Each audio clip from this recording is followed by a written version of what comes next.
Welcome to the Empowerment Zone with Ramona Houston, where we zone in on Black and Brown relations and our journey to empowering our communities. Thank you for joining the Empowerment Zone. I am your host, Ramona Houston.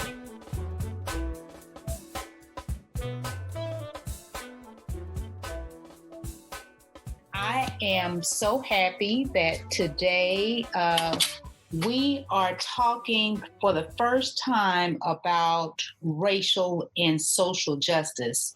As you know, our country is living in a unique moment where we're reckoning with the whole issue of race and racial injustice and racial inequality. And I believe that everyone has a role to play in addressing this issue. And so today I have my sister, Dr. Rhesa Houston, as my guest. Rhesa was actually the first guest I've ever interviewed with the Empowerment Zone. And she's also the first person that I've had on my show for a second time. And so she is here to talk about her work as a veterinarian and her racial and social justice initiative that she created for her business, Assistance Animal Consulting. So just to give you a little background about my little sister, she's fueled by a desire to bridge the gap between healthcare professionals and the patients prescribed assistance animals. And so that's the reason she founded Assistance Animals Consulting. It's a first of its kind, and in short, it's a virtual consulting firm of licensed veterinarians, both of which are human-animal bond certified. They partner with healthcare professionals, animal owners, and business owners to provide education and the facilitation of healthy, safe environments for assistance animals and their owners in order to make the human bond successful. Welcome, sister. Hey, welcome. Thank you for the great introduction. I'm glad to have you back, and I'm really excited about our conversation today because the Empowerment Zone is focused on the empowerment of the African American and Latino communities specifically, and we focus on all aspects of empowerment. And one of the issues that falls under empowerment is looking at racial and social justice issues. And I wanted to have you here because most people wouldn't look at veterinarians as people who would be involved in racial and social justice. And so I want to talk about your racial and social justice initiative that you started with Assistance Animals Consulting. But first, could you give us a little bit about your background and who you are, and tell us a little bit about yourself? Yeah, so I believe that, you covered it really well in the introduction. I'm a veterinarian. I'm your younger sister. My baby sister. Your baby sister. You did well with raising me. Thank you. I won't say that too many more times, but I'll give you that accolade today. But yeah, I am passionate about veterinary medicine. More specifically, I'm passionate about the subset of veterinary medicine that I focus on, which is using my skills and expertise to help facilitated human-animal bond treatment plans. So, essentially people who are using service animals, emotional support animals, counselors or healthcare providers who want to use animals in their therapy programs, in their counseling programs, also the use of animals in any way which can help improve our life as humans in any way, shape, or form. So whether that's healthcare, whether that's education, I'm passionate about providing my expertise on animal care and advocating for the animal in that environment as that animal is helping to support our life. And so that's essentially who I am in a nutshell. And as a a child of Loretta and Cecil Houston, I also grew up in a household. We grew up in a household where we certainly were educated on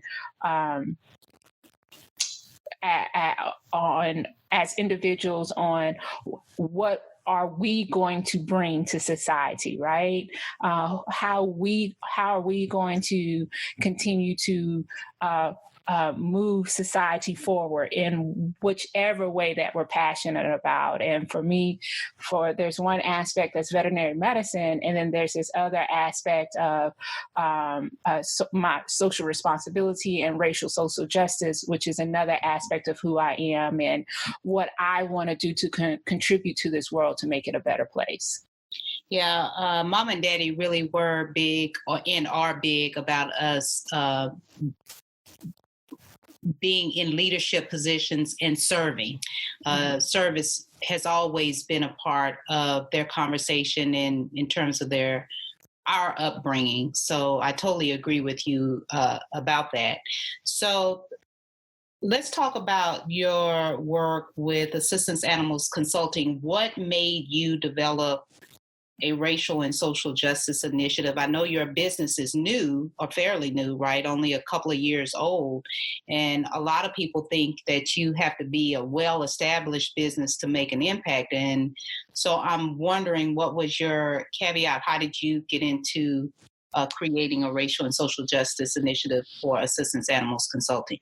As with anything, there are a lot of different life situations that happen that bring you to this point. So in starting Assistance Animals Consulting, you, of course, talked to me about the importance of also being socially responsible. How, as a business owner, am I going to also donate my time, expertise, in supporting another organization? And so we partnered together previously to have a discussion on just what my general social responsibility initiative was going to be as an organization with Assistance Animals Consulting, right? So that's one little story of how I got to this big story.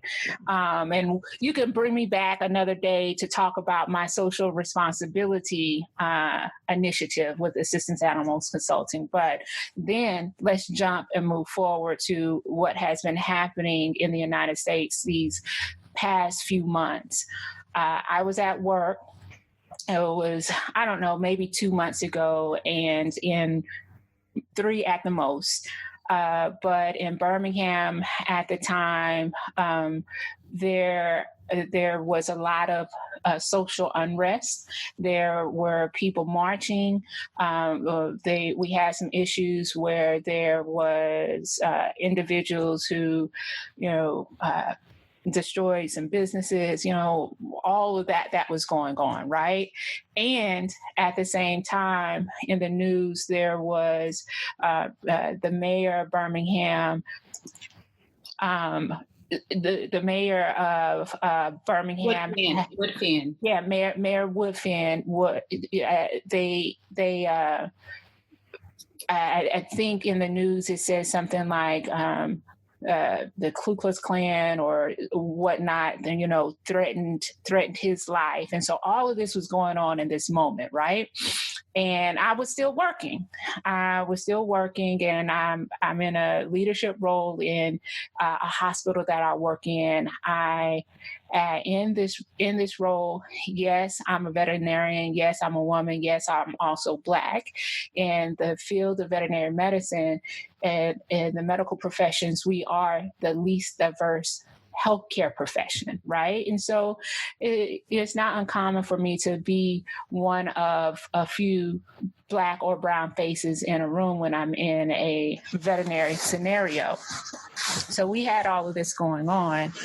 and in the Birmingham area. So the energy was really anxious. And I had left to go for lunch one day, and I went to a restaurant walking distance from my hospital. And while there, I'm seeing the military Hummers parole the neighborhood. And I just noticed it, and I didn't think anything of it. I was just, wow. It just kind of, it just kind of made me go turn my head to the side and say, well, what's going on here? So I'm not big on watching the news and things of that nature.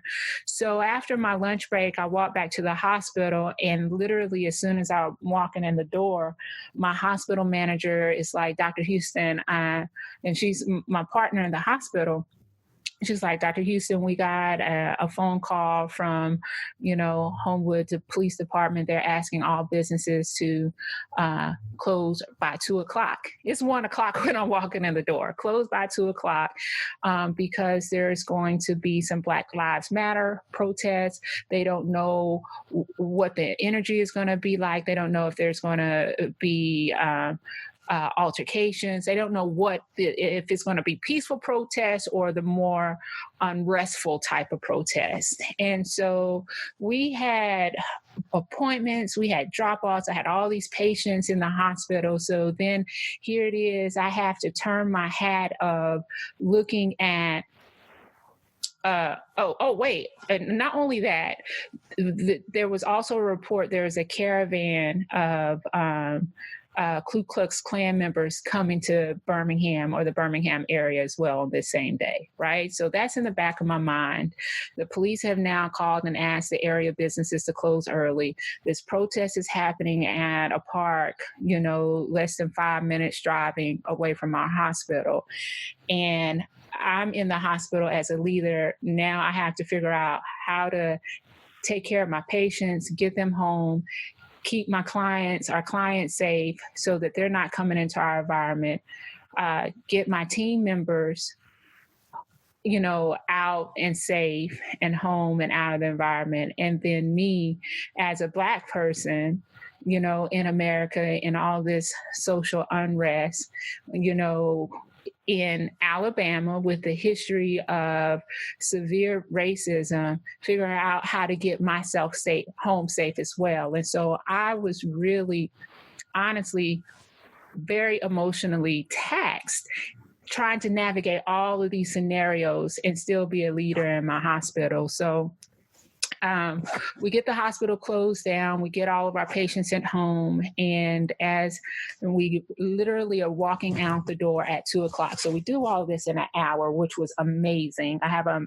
amazing team that I work with, and it was awesome that we were able to make this happen. But as I'm driving home, I remember feeling so uncomfortable. I was angry, I was frustrated, I was sad, I was scared.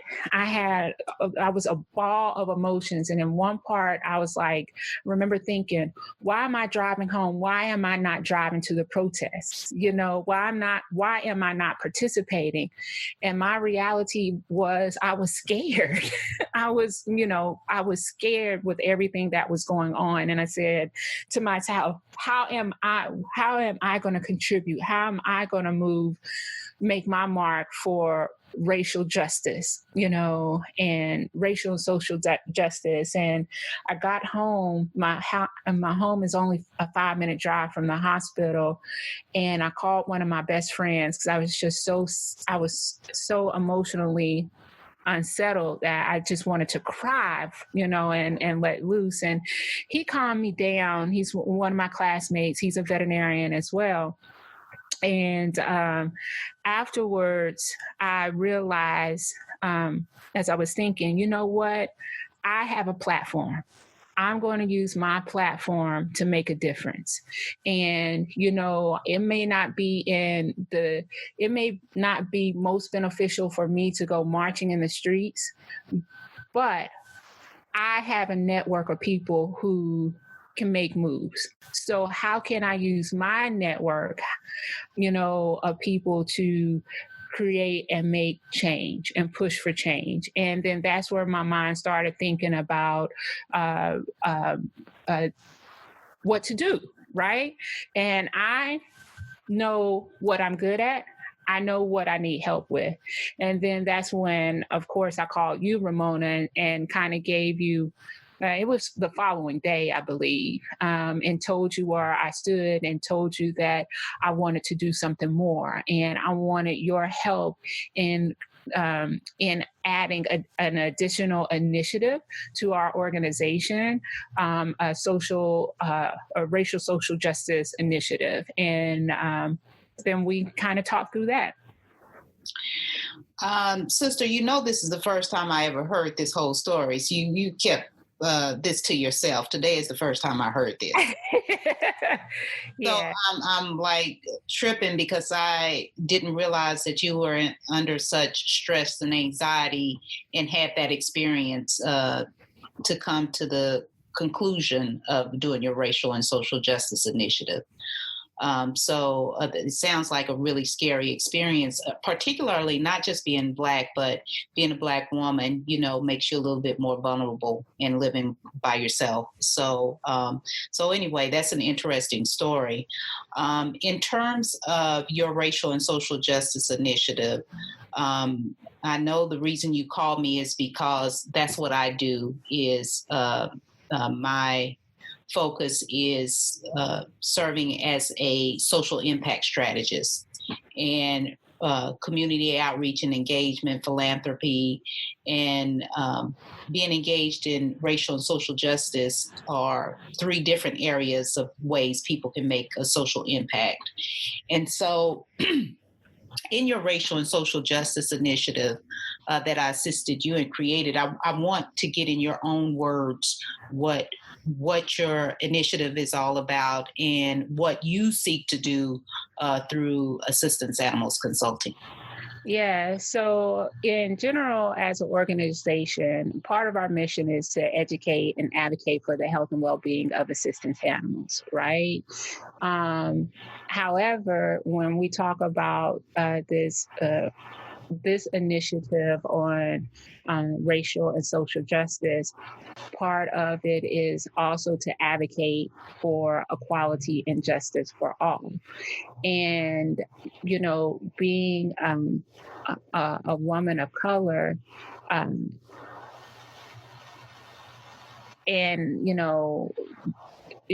living in this world, I'm certainly aware of different ways racism impacts society and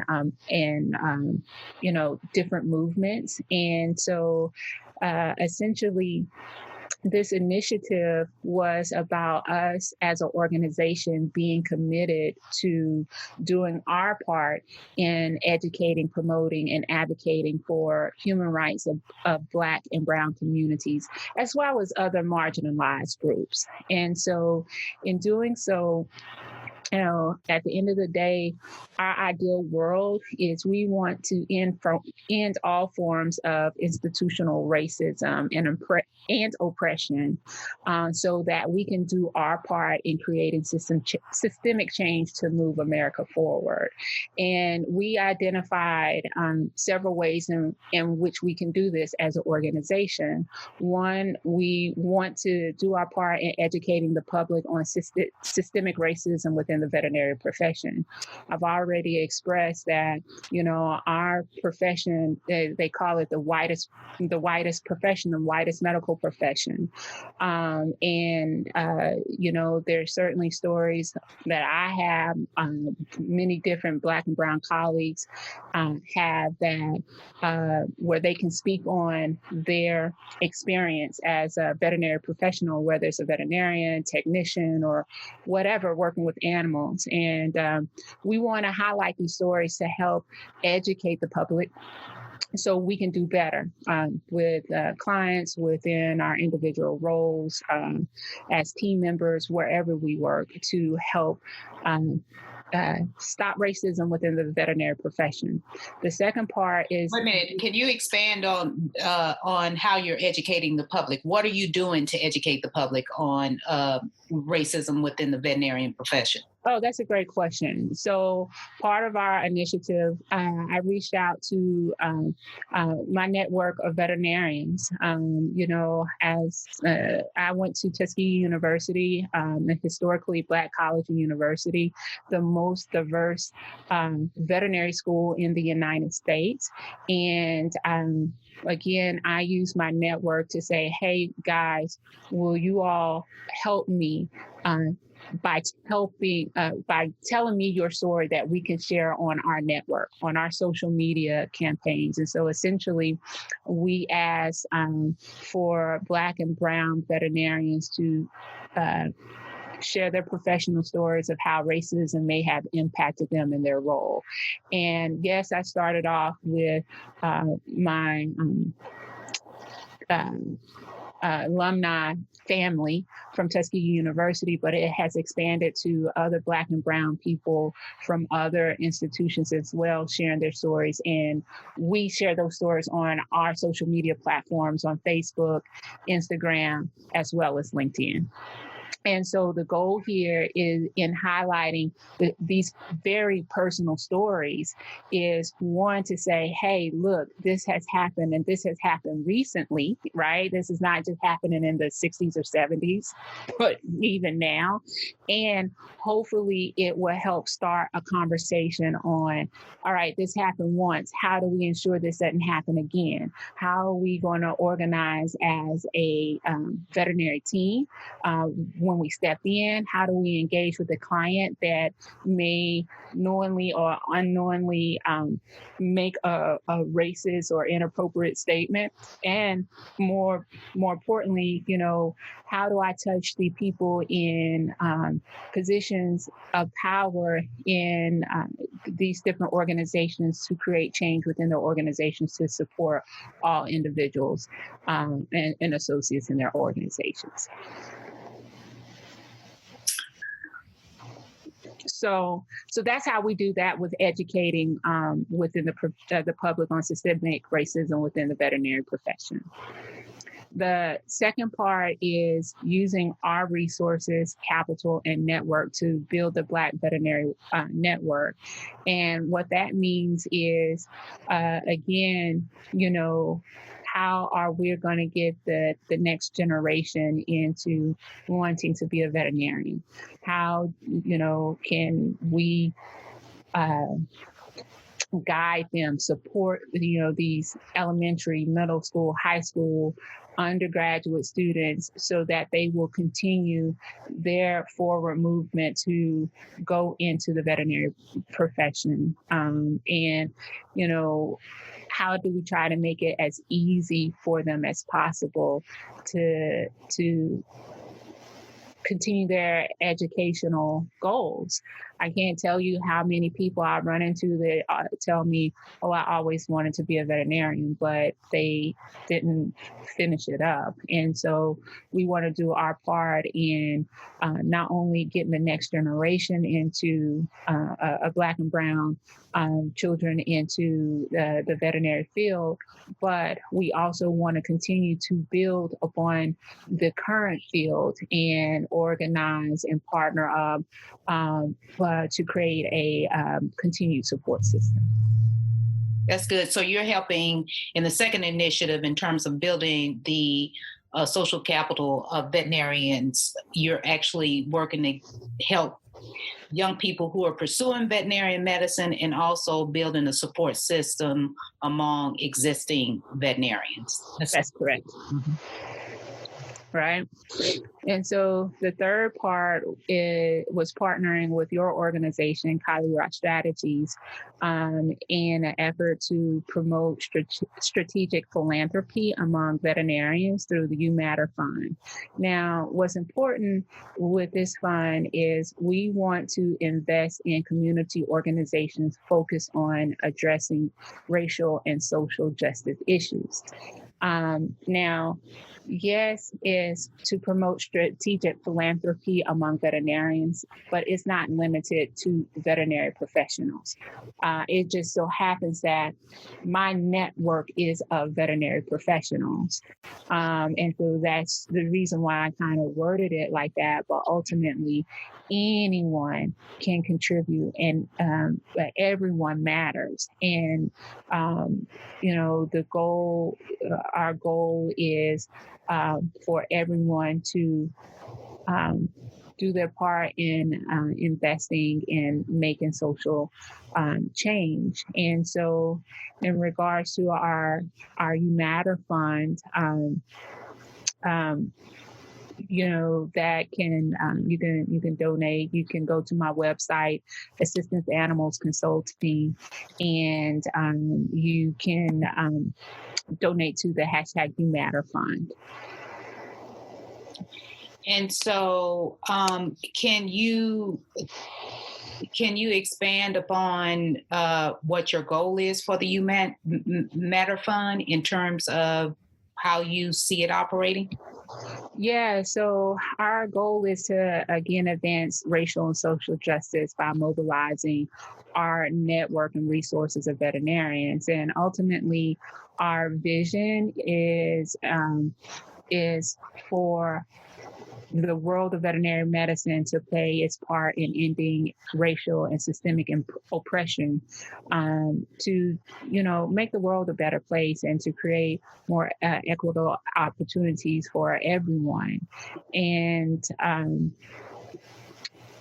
so with that being said, because this campaign has the ability to impact so many, to make the best or the grandest or the largest impact, the goal is to ask for all, if you have or are able to contribute to the fund, to make a contribution so we can strive to make the largest impact possible in donating to organizations who are focused on advancing racial and social justice within the world.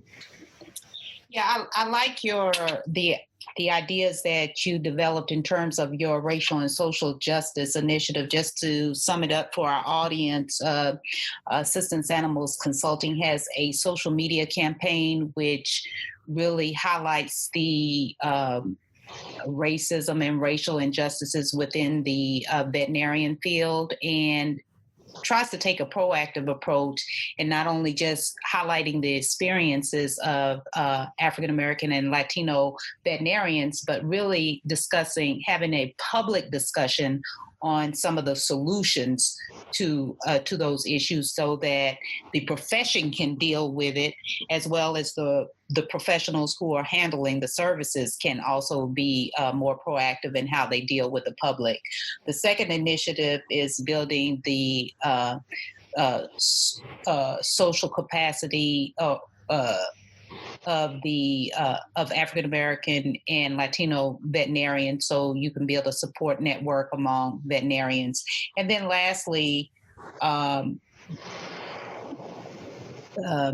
promoting philanthropy among the world of veterinarian medicine to get people who support veterinarians and who are pet lovers, that they can be givers to the UMatter Fund. And the UMatter Fund is a fund component of the Penny Foundation out of Birmingham. And in that fund, they're going to use that fund to invest in organizations that are doing the hard work of racial and social justice.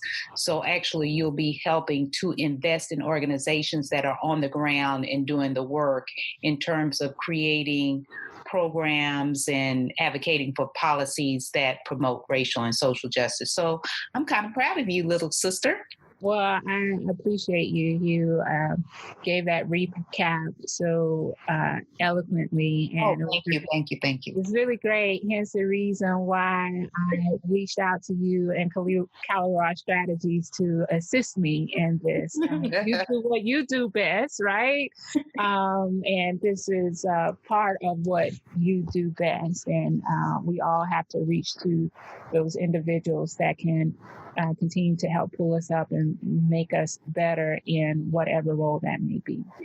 So if you want to give to the You Matter Fund, you can go to Assistance Animals Consulting website, which is Assistant Animals with an S, Assistance Animals Consulting.com, and there's a link there to the You Matter Fund.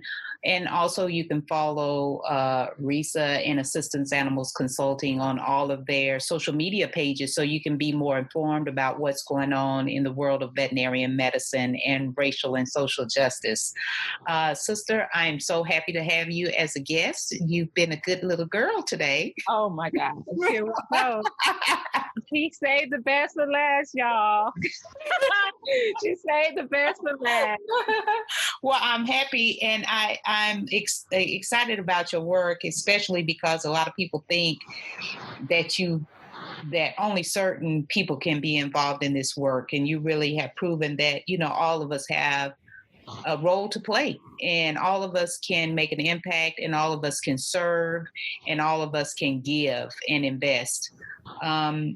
I would be delighted to have you back at some point in time to tell me what kind of progress you feel like you've made in terms of Assistance Animals Consulting, pushing the needle forward. I would really like to hear that conversation as well as some of the people you've impacted. Have you gotten much feedback from your social media campaign? I mean, what is, or the fund or anything? What kind of feedback have you gotten?